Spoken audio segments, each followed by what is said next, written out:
The moment Clara raised her wine glass at dinner, I knew my life was about to shatter.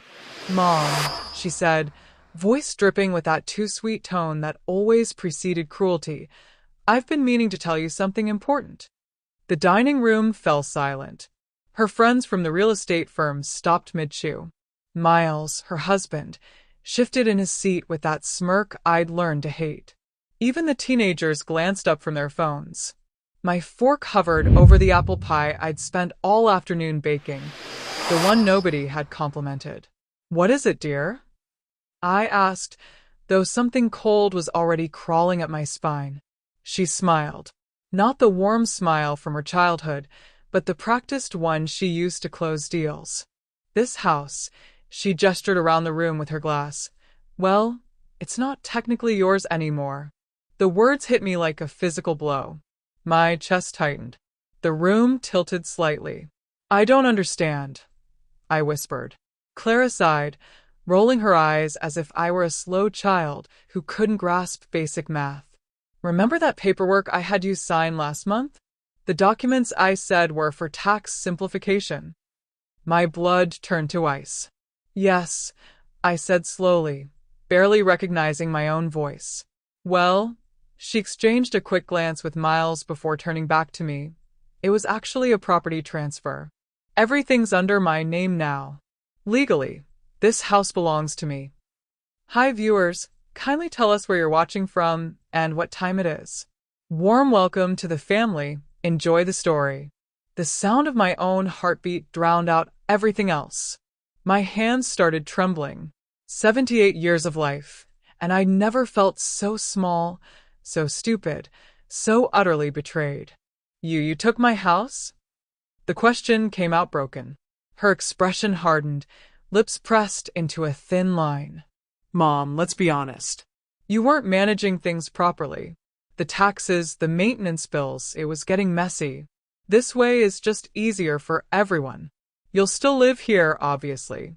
But legally, I'm protecting what's left before you make any poor decisions." Poor decisions. Miles cleared his throat, offering me that patronizing smile of his. "It's really for the best, Margaret. These things get complicated at your age."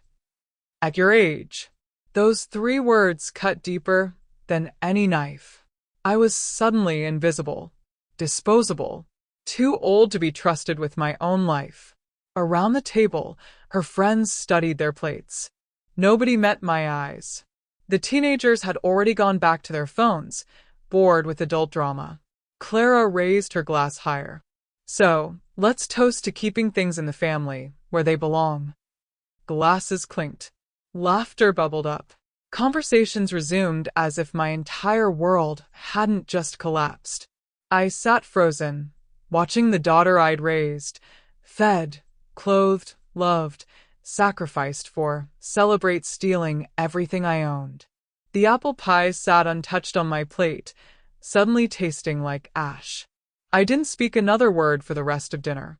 I just watched her laugh, watched Miles pat her hand proudly, watched these strangers in my home toast to my own destruction.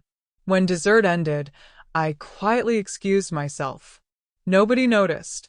Or maybe they did, and simply didn't care.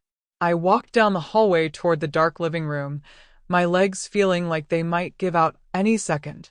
Behind me, Clara's voice carried through the house, bright and victorious, already planning renovations. My husband Arthur's photograph sat on the mantel, his gentle smile frozen in time. And in that moment, standing in the shadows of the home we'd built together brick by brick, something inside me shifted. She thought she'd won. She had no idea what was coming. Would you let this slide if it were your own daughter?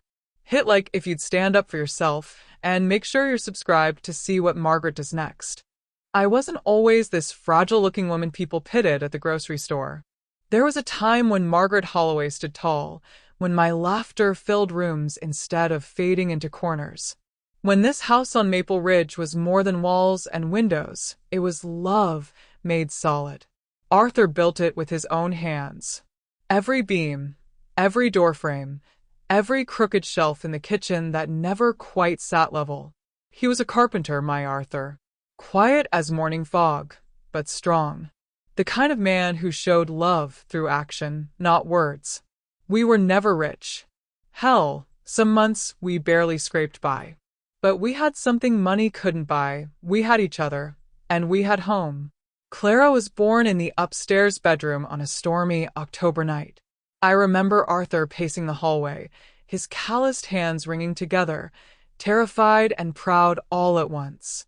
When he first held her, tears streamed down his face. "She's perfect," he whispered. "Our little firecracker." And she was. God, she was. Clara burned bright from the start, always wanting more, reaching higher, dreaming bigger. I loved that about her, admired it even. While other kids played with dolls, she drew blueprints for mansions. While they collected stickers, she collected real estate magazines. "Mom," she'd say at 10 years old, pointing at glossy pages, "someday I'm gonna own houses like these." I'd ruffle her hair and smile. "I believe you, baby." I should have seen it then. The difference between ambition and greed. But mothers are blind to their children's faults until it's too late. Arthur died 3 years ago. Heart attack. Quick and cruel, the way life takes the good ones. One minute he was fixing the porch railing, the next he was gone. I scattered his ashes under the oak tree in the backyard, the one we'd planted on our anniversary 20 years prior. Clara showed up to the funeral in a black dress that cost more than our monthly mortgage used to be. She cried, but something felt rehearsed about it. Performative. 2 weeks later, she moved me out of the master bedroom. "Mom, that room's too big for you now," she said, already packing my clothes. "The guest room's cozier. Easier to manage." Manage. That word should have been my first warning. She started small. Offered to handle my bills because finances can be confusing. Scheduled my doctor appointments because you keep forgetting them anyway. Sorted my mail because most of it's junk. Each little surrender felt reasonable at the time, helpful even. But surrender by surrender, I stopped being the owner of my own life. The house started changing too. Clara repainted the warm yellow walls a cold gray. Called it modern. Replaced Arthur's worn furniture with sleek pieces that looked expensive but felt hollow. Then one Tuesday, I came home from the pharmacy to find Arthur's reading chair gone. "Where's the chair?" I asked, panic rising. Clara barely looked up from her phone. "Got rid of it, Mom. It was falling apart and didn't match the aesthetic." "That was your father's chair," she shrugged. "Dad's gone. We can't live in a museum." I wanted to scream, to fight, but grief had made me soft, and Clara had become hard. I started noticing her on the phone late at night, pacing the hallway. Once I heard her talking to Miles. "Once everything's officially in my name, things will finally be my way." My stomach dropped. I told myself I'd misheard, that my daughter couldn't be plotting against me. But deep down I knew. The trap was already set. Families should protect each other, but what happens when protection turns into control? Comment below what you do. The erosion of my life happened so gradually, I didn't notice until I was already drowning. Clara started bringing clients to the house, showing them around like it was hers, talking about investment potential and equity opportunities. I'd serve them coffee, playing the sweet old mother role, while she discussed my home like it was livestock at auction. The neighbors noticed. Mrs. Chen from next door asked me once, "Margaret, honey, is everything all right? Clara seems to be making a lot of changes." I smiled. Lied. "Oh, she's just helping me keep up with things." But Mrs. Chen's eyes held pity, and pity is worse than anger. Clara's insults came wrapped in concern, which made them impossible to fight. "Mom, you're moving so slow lately. Maybe we should get you a walker." "Mom, you forgot to turn off the stove again. This is dangerous." "Mom, at your age, you really shouldn't be making big decisions alone." Each comment chipped away at my confidence until I started believing her. Maybe I was too old. Too forgetful. Too much of a burden. Miles was worse. He'd make jokes at my expense during their dinner parties, loud enough for everyone to hear. Margaret here almost flooded the bathroom last week. Good thing Clara's keeping an eye on things. I hadn't almost flooded anything. I'd left the tap running for 2 minutes. But the lie became fact through repetition. The worst part? I started apologizing for existing. Sorry for needing help with the grocery bags. Sorry for watching my shows too loud. Sorry for still being alive in their way. Then came the document. Clara arrived home one afternoon with a manila folder and that practice smile. Mom, I need you to sign something. Just some paperwork for tax simplification. The accountant says it'll save us thousands. The papers were dense, with legal jargon. I squinted at the tiny print, trying to make sense of it. What exactly am I signing? Just trust paperwork, Mom. It puts the house in a trust so when you pass, there won't be estate taxes eating everything up. It protects your legacy. My legacy. She knew exactly what words to use. Shouldn't I have a lawyer look at this? Clara's smile tightened.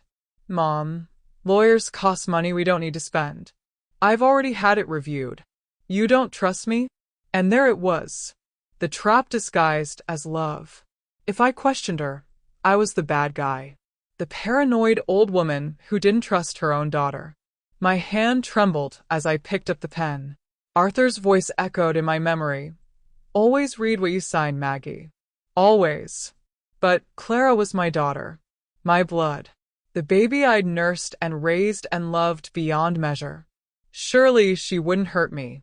The pen touched paper. My signature flowed across the line, each letter a tiny betrayal of my own instincts. The click when Clara closed the folder sounded like a cell door locking. She kissed my forehead. Thanks, Mom. You're doing the right thing. As she left the room, I caught her reflection in the window. She was smiling. Not the grateful daughter smile. The smile of someone who'd just won. Have you ever signed something you later regretted? Let us know in the comments. The dinner party was Clara's idea, naturally. She'd been planning it for weeks, treating my home like her personal showroom. I'm inviting some people from the firm, she announced one morning. And Miles' business partners. Maybe the Hendersons from the country club. Make it a real event. A real event meant I became the help. She handed me a list of dishes to prepare. Appetizers, main courses, 3 desserts. The kind of spread that would have taken me days when I was younger. At 78, it felt impossible. Can't we just order catering? I asked. Clara's expression went cold.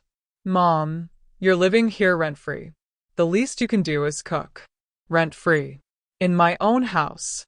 I spent 2 days cooking. My back ached. My hands cramped. But I made everything she demanded because some broken part of me still wanted her approval. The guests arrived at 6.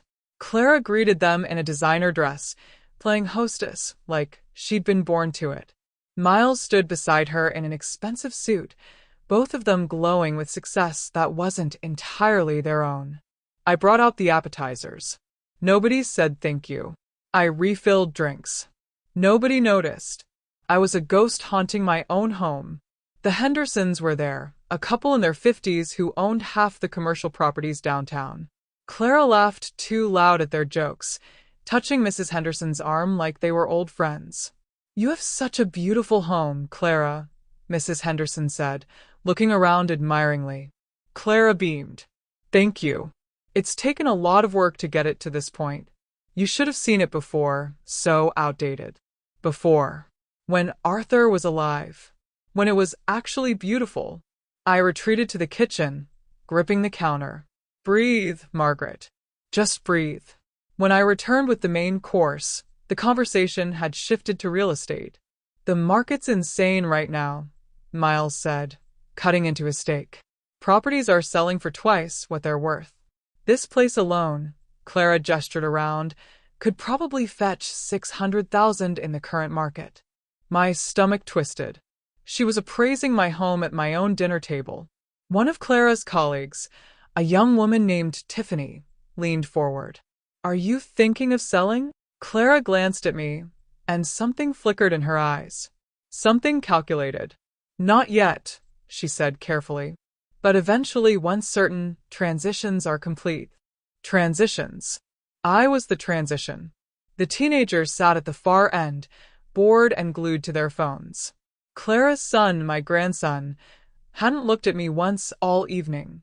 I used to read him bedtime stories. Now I was furniture. Dessert came and went. My apple pie sat mostly untouched. Someone mentioned it was a bit dry, and Clara apologized as if she'd made it. The conversation flowed around me like I wasn't there. They discussed portfolios, investments, vacation homes. Every word was a reminder that I no longer belonged to their world. Then I noticed something. They kept exchanging glances. Clara and Miles.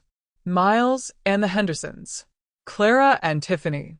Little looks that held secrets I wasn't privy to. Something was happening. Something they all knew about, except me. My heart started racing. The room felt smaller, hotter. Clara stood, wine glass in hand, that practiced smile spreading across her face. Actually, she said, voice cutting through the chatter, since everyone's here, there's something I'd like to share. The table went quiet. All eyes turned to her. She looked radiant, triumphant, and I knew, with absolute certainty, that my life was about to change forever. This dinner is about to take a shocking turn. Like the video if you're ready for the twist. Clara's wine glass caught the chandelier light, sparkling like a victory trophy. Mom, she began, and my blood went cold at her tone, sugary sweet with poison underneath. I've been meaning to tell you something important. About the house. My fork clattered against my plate. Around the table, her guests shifted, suddenly very interested. What about it? My voice came out smaller than I intended. She took a delicate sip of wine, drawing out the moment. You remember that paperwork you signed last month? The tax simplification documents. My chest constricted. Yes. Well, I need to be honest with you. She set down her glass with theatrical precision. Those weren't tax documents, Mom. That was a property transfer. This house is legally mine now. Everything's in my name. The words didn't make sense at first. They bounced around my skull like marbles, refusing to land. I don't understand, I whispered, though I understood perfectly. Clara sighed, like I was a child who couldn't grasp simple arithmetic. The house is mine. You signed it over to me. I own it. Miles jumped in, his voice dripping with false sympathy. Margaret, you have to understand. You weren't managing things properly anymore. The bills were piling up. Maintenance was being ignored. That's not true, I interrupted, finding some fragment of my voice. I've managed everything fine. Mom. Clara's tone sharpened. You're almost 80 years old. You forget things. You can't handle this responsibility anymore. I'm protecting you. Protecting what's left of your legacy before you make poor decisions and lose everything. You mean protecting yourself, I said quietly. Her eyes flashed. Excuse me? You took my house. You lied to me. You tricked me into signing. I saved you from yourself. Clara's voice rose, then immediately softened as she remembered her audience. Mom, please. You're getting confused. This is exactly why I needed to step in. At your age, these things get complicated. At your age. At your age. At your age. The phrase echoed in my skull like a death sentence. Mrs. Henderson shifted uncomfortably. Tiffany studied her napkin. The teenagers, finally engaged, watched like this was reality TV. Miles cleared his throat. It's really for the best, Margaret. My father went through the same thing. Sometimes elderly parents need their children to make the tough calls. Elderly. Like I was decrepit. Senile. A burden to be managed. But I'll still live here, right? The question came out desperate, pathetic. I hated how small I sounded. Clara's smile returned, though it never reached her eyes. Of course, Mom. This is still your home. You'll stay as long as you need. I'm not a monster. Just a thief. She raised her glass higher. So let's toast. To family. To looking out for each other. To making sure everything stays where it belongs. Glasses lifted around the table. The Hendersons, Miles, Tiffany, even the teenagers joined in. All of them complicit in my dispossession, or too cowardly to object. To family, they chorused. I sat frozen, watching my daughter celebrate stealing my life. The apple pie I'd baked, my specialty, the one Arthur used to say was better than his mother's, sat untouched on my plate. I couldn't taste anything anymore. Couldn't feel anything except the crushing weight of betrayal. Clara launched into plans for updating the kitchen and modernizing the landscaping. Her guests offered suggestions, excited by the prospect of transformation. They were erasing me while I sat right there. I pushed back from the table, legs shaking. Excuse me. Nobody stopped eating. Clara didn't even look up.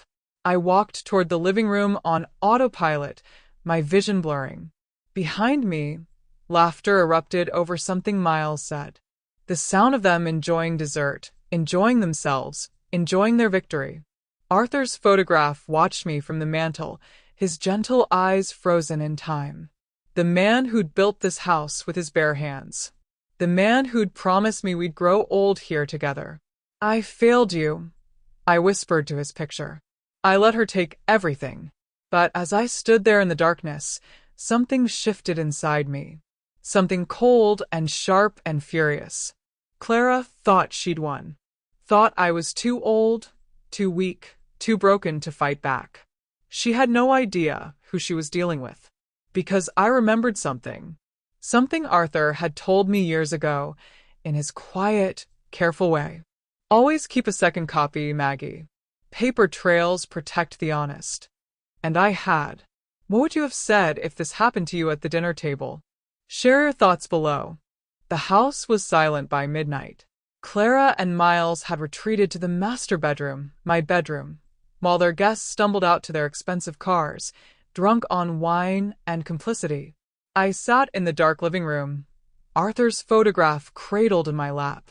I failed her, I whispered to his frozen smile. Or maybe I failed myself. The moonlight cut through the window, illuminating the spot where his reading chair used to be. The empty space hurt worse than the betrayal somehow. She'd erased him piece by piece, and I'd let her. But Arthur's voice came back to me, clear as the day he'd said it. We'd been sitting at the kitchen table, reviewing our will. I'd been careless, ready to sign without reading. He'd stopped my hand. Always keep a second copy, Maggie, he'd said, tapping the papers with his carpenter's finger. Lawyers can be crooked. Family can be greedy. But paper trails protect the honest. I'd laughed at him then. Called him paranoid. Now his paranoia might save me. My heart pounded as I moved to the far corner of the living room, where Arthur's old rug still lay, the one Clara hadn't bothered replacing because it was hidden by furniture anyway. I pushed aside the coffee table, my 78-year-old body protesting every movement. The rug was heavy, dusty. Underneath, the floorboard was loose. Arthur had created this hiding spot years ago for important things. The fireproof box was exactly where we'd left it. My hands shook as I opened it. Inside, wrapped in plastic to protect against moisture, were the original documents. Our marriage certificate. Arthur's death certificate. And there, beneath everything else, the property deed. Original. Legal. Still in my name. I pulled out Clara's paperwork from my purse, comparing them side by side. Her document looked official enough, but something was off. The notary stamp was smudged. The signature looked rushed. Then I saw it. The notary's license number. I grabbed my phone, hands trembling, and searched the state registry database. The number didn't exist. Clara had used a fake notary, which meant her entire document was fraud. A laugh bubbled up from my chest, half sob, half relief. She'd been so arrogant, so certain I was too senile to notice. But I'd noticed. And I had proof. I sat back on my heels, clutching both documents. Outside, an owl hooted. The house creaked its familiar nighttime sounds. Arthur's face smiled at me from the mantel. You always knew, didn't you? I whispered. You always prepared me for this. The tears came then. Not from weakness, but from something else. Something harder. Sharper. Clara thought she'd won. Thought I'd roll over and accept my fate like a good, confused old woman. She was about to learn exactly who Margaret Holloway really was. This is where the game changes. If you love stories where truth wins in the end, tap that like button. I didn't sleep. Couldn't. By 5 in the morning, I was dressed and drinking coffee. The original deed and Clara's fake document spread across the kitchen table like evidence at a crime scene. At 7, I made my first call. County Clerk's Office. How can I help you? My voice was steady, stronger than it had been in months. I need to verify a property deed. Can you tell me what name is currently registered for 412 Maple Ridge? Keys clicked on the other end. A pause. That would be Margaret Holloway, ma'am. Registered since 1976. Relief flooded through me. Thank you. Clara's paperwork hadn't been filed. Couldn't be filed. Because it was fake. My second call was to Bernard Delaney. He'd been our family lawyer for 40 years, handled Arthur's estate, drafted our wills. If anyone could help me, it was him. Margaret. His voice was warm, concerned. I haven't heard from you in months. How are you holding up? Bernard, I need your help. My daughter tried to steal my house. The silence on the other end was heavy. Then, quietly, tell me everything. I did. Every detail. The fake paperwork, the dinner announcement, the way she'd gaslit me into thinking I was incompetent. When I finished, Bernard sighed. Margaret, this is fraud. Clear cut. If what you're saying is accurate, Clara could face criminal charges. Can we stop her? Can we fix this? Do you still have the original deed? In my hand right now. And the fake document she had you sign? Yes. Then we can fix this. We can fix this today. But Margaret, his voice grew serious. If we go forward, this will damage your relationship with your daughter permanently. Are you prepared for that? I looked around my kitchen. The gray walls Clara had painted. The modern fixtures she'd installed. The empty spaces where Arthur's things used to be. Bernard, she already damaged it. I'm just protecting what's mine. Then let's act fast.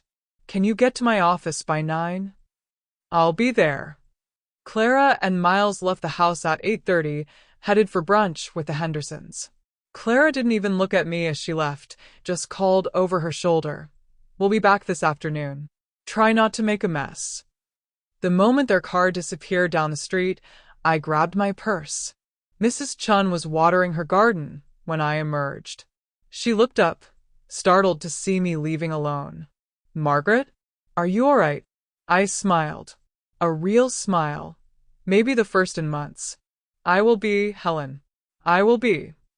Bernard's office was in the old downtown, above the hardware store. Same place it had been for decades. He met me at the door, ushered me inside with gentle hands. Let me see the documents. I spread them on his desk.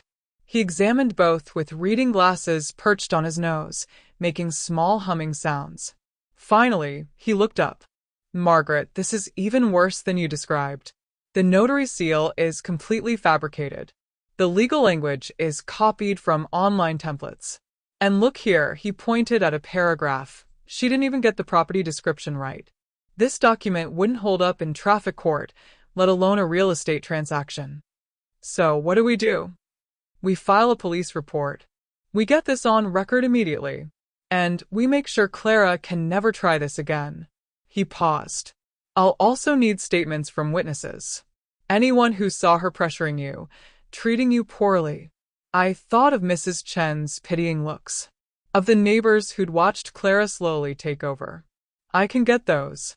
Bernard made phone calls while I sat there, hands folded, feeling more solid than I had in years. He spoke to the police, to the county clerk, to someone at the district attorney's office. When he hung up, his expression was grim but satisfied. Margaret, an officer will be at your house at 8:30 tonight to speak with Clara. They'll bring the documents I'm filing. If she admits to what she did, and arrogant people usually do, she'll be facing charges. Tonight? Tonight. I lean back in the chair. Time's up then. Would you fight back this calmly? Tell us below. I spent the afternoon preparing like a general before battle. First stop, Mrs. Chen's house. She welcomed me with tea and worried eyes. Helen, I need a favor. I need you to write down everything you've seen Clara do over the past year. Every harsh word, every controlling action. Can you do that for me? Her eyes widened. Margaret, are you finally? I'm finally standing up. Yes. She gripped my hand. It's about damn time. Within an hour, she'd written 3 pages. Mr. Peterson 2 doors down did the same. And the Crafts across the street. Turns out everyone had noticed. Everyone had been waiting for me to wake up. By the time I returned home, I had 5 witness statements and a folder thick with evidence. Clara's car pulled into the driveway at 4. She breezed through the front door, Miles trailing behind with shopping bags. Mom, we're back. Did you manage okay alone? Her tone was mocking, condescending. Just fine, dear, I said sweetly. How was brunch? Wonderful. The Hendersons are interested in investing with Miles.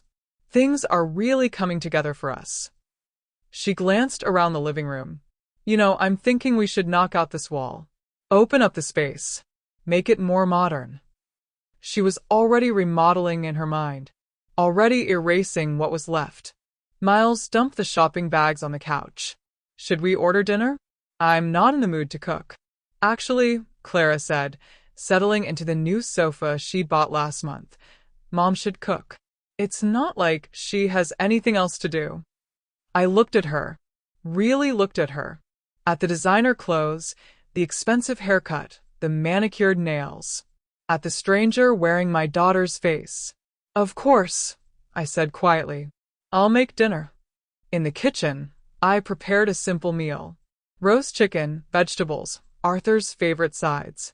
Not because they deserved it, but because I wanted everything to be normal when the police arrived.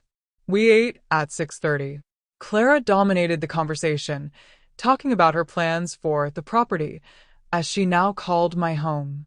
Miles nodded along, occasionally glancing at his phone.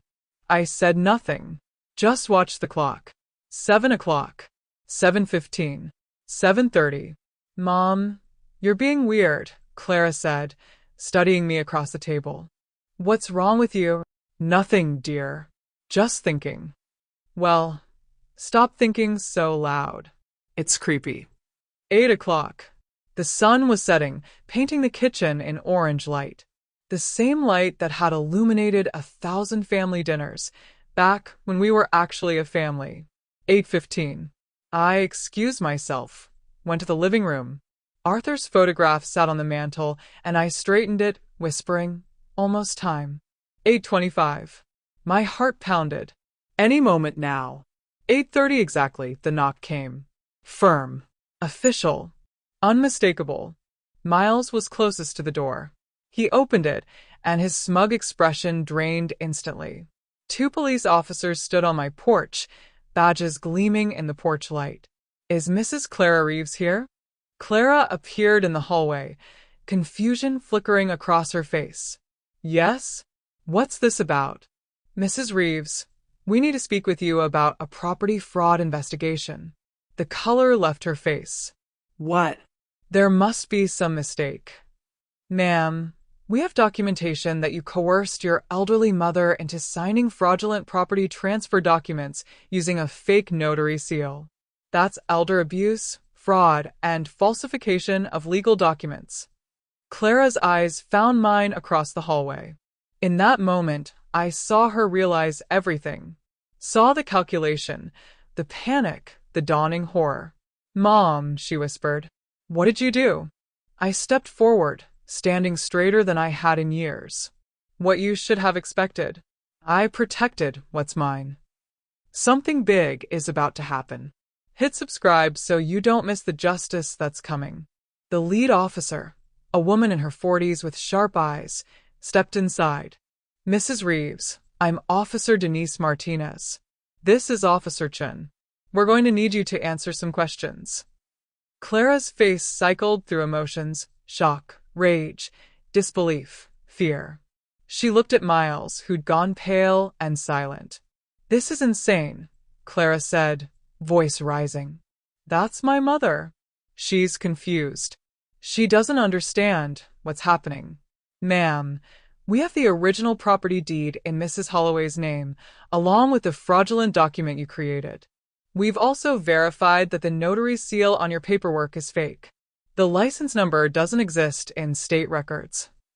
Miles found his voice. We didn't know about any of this. Clara handled the paperwork.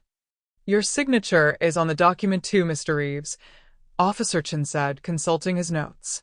Miles went white. I didn't. She told me it was legitimate. Stop talking, Clara snapped at him, then turned to the officers. I want a lawyer. That's your right, Officer Martinez said calmly. But first, we need Mrs. Holloway to confirm some details. She turned to me. Ma'am, do you wish to press charges? Every eye in the room fixed on me. Clara's filled with desperation and fury. Miles with panic. The officers with professional patience. I thought of all the times I'd stayed quiet. All the insults I'd swallowed. All the ways I'd made myself smaller to make Clara's life easier. Yes, I said clearly. I want to press charges. Mom, please. Clara's voice cracked. Don't do this. I'm your daughter. Think about what this will do to the family. What family? The words came out harder than I intended. You stole my house, Clara. You lied to me. You tried to make me think I was senile, incompetent, worthless. You erased your father from his own home. You celebrated humiliating me in front of strangers. My voice shook but stayed strong. You destroyed this family the moment you decided greed mattered more than love. Tears streamed down her face. I was trying to protect you. You were trying to protect yourself. There's a difference. Officer Martinez pulled out handcuffs. Mrs. Reeves, you're under arrest for elder abuse, property fraud, and falsification of legal documents. You have the right to remain silent. No, no, no. Clara backed away. Mom, please. I'm sorry. I'll fix it. I'll sign everything back. Just tell them to stop. But Officer Martinez continued reading the Miranda rights while Officer Chen secured the handcuffs. Miles stood frozen, his expensive suit suddenly looking cheap. What about me? We'll need you to come in for questioning as well, sir. Outside, neighbors had gathered. Mrs. Chen stood on her porch, arms crossed, nodding approval. The Crafts watched from their window. The Petisons stood in their driveway. The whole street saw Clara Reeves, successful realtor, respected businesswoman, devoted daughter, being walked to a police car in handcuffs. She looked back at me one last time before they helped her into the vehicle. I'm your daughter, she called out, voice breaking. How can you do this to me? I walked onto the porch, the cool evening air washing over me. You already did it to yourself, Clara. I just made sure there were consequences. The police cars pulled away, red and blue lights painting the street. Miles sat in the second vehicle, head in his hands. When the street fell silent again, Mrs. Chen walked over and wrapped me in a hug. I'm proud of you, Margaret. I leaned into her, feeling lighter than I had in years. Thank you for the statement. That girl needed to learn. Some people have to hit bottom before they understand. Inside my house, not Clara's, the evening stretched ahead. Quiet, peaceful. I walked to Arthur's photograph, touching the frame gently. We did it, I whispered. Justice came home. Do you believe in quiet justice? Share this story with someone who needs to hear it. The legal process took 6 weeks. Bernard walked me through everything, making sure I understood each step. Clara pled guilty to a reduced charge: fraud, elder abuse, falsification. She got 2 years probation, 500 hours of community service, and had to pay $20,000 in restitution for legal fees and emotional damages. Miles faced lesser charges, but lost his real estate license for a year. Their marriage didn't survive the scandal. He filed for divorce 3 weeks after the arrest. The local paper ran the story: daughter attempts to defraud elderly mother of home. Clara's real estate firm quietly let her go. The Hendersons never called again. I didn't take pleasure in her downfall, but I didn't mourn it either. Some lessons can only be learned the hard way. Bernard helped me establish legal protections to ensure nothing like this could ever happen again. Power of attorney revocations. Estate planning with multiple witnesses. Security measures Clara couldn't bypass. But I didn't want to stay in that house anymore. Too many ghosts. Too many gray walls where yellow used to be. Too many empty spaces where love used to live. I sold it in August for $700,000. More than Clara could have dreamed. The lakeside cottage I bought was small, cozy, perfect. The kind of place Arthur and I used to visit on weekends, sharing sandwiches and watching the sunset. I brought his ashes from under the oak tree, scattered them in the lake during a quiet evening. We made it, I told him. Different than we planned, but we made it. Mrs. Chin visited often. We'd have tea on my new porch, watching boats drift across the water. Do you miss her? She asked once. I thought about it. I miss who I thought she was. But that person maybe never existed. Or maybe she did once, and I just didn't notice when she changed. Do you think she'll apologize? Really apologize? Probably not. People like Clara think they're always the victim, even when they're the villain. True to form, I never heard from Clara. No calls. No letters. No apology. But one day, 3 months after I moved, an envelope arrived. No return address. Inside was a single piece of paper. Clara's handwriting. Just 4 words. I'm sorry, Mom. See. I sat on my porch, letter in hand, watching the lake shimmer in afternoon light. Was it enough? Could 4 words undo months of cruelty and betrayal? No. But maybe it was a start. I folded the letter and placed it in Arthur's old fireproof box, next to the original deed. Not to treasure it, but to remember. Because the most dangerous thing we can do is forget how easily love can turn into manipulation. How easily trust can become a weapon. That evening I made cinnamon rolls. Arthur's favorite. The scent filled my cottage, warm and comforting, the way a home should smell. I sat by the lake as the sun set, pastry in hand, peace in my heart. Justice doesn't always look like punishment. Sometimes it just looks like choosing yourself, like saying no to being erased, like remembering that you matter, no matter how old you get or how small others try to make you. Clara took my house, but I took back my life. And in the end, that's the only property that truly matters. The lake rippled in the breeze. A bird called somewhere in the distance. The world kept turning, indifferent to human drama, as it always does. But I was still here, still standing, still Margaret Holloway. And that was enough. The moral wasn't complicated. Never sign what you don't understand. Silence isn't weakness when it's strategy. Greed blinds, but truth restores. And the quietest justice often echoes the loudest. Sometimes the best revenge isn't destroying someone. It's simply reclaiming what was always yours. If you believe the truth always finds its way, like and comment, justice prevails. We have more powerful stories coming your way that will inspire, challenge, and remind you that standing up for yourself is never too late. Subscribe and turn on notifications so you don't miss a single story, because your thoughts and experiences in the comments inspire others who might be facing similar battles. Share this with someone who needs to hear it. Together, we create a community where truth matters and voices aren't silenced. See you in the next story.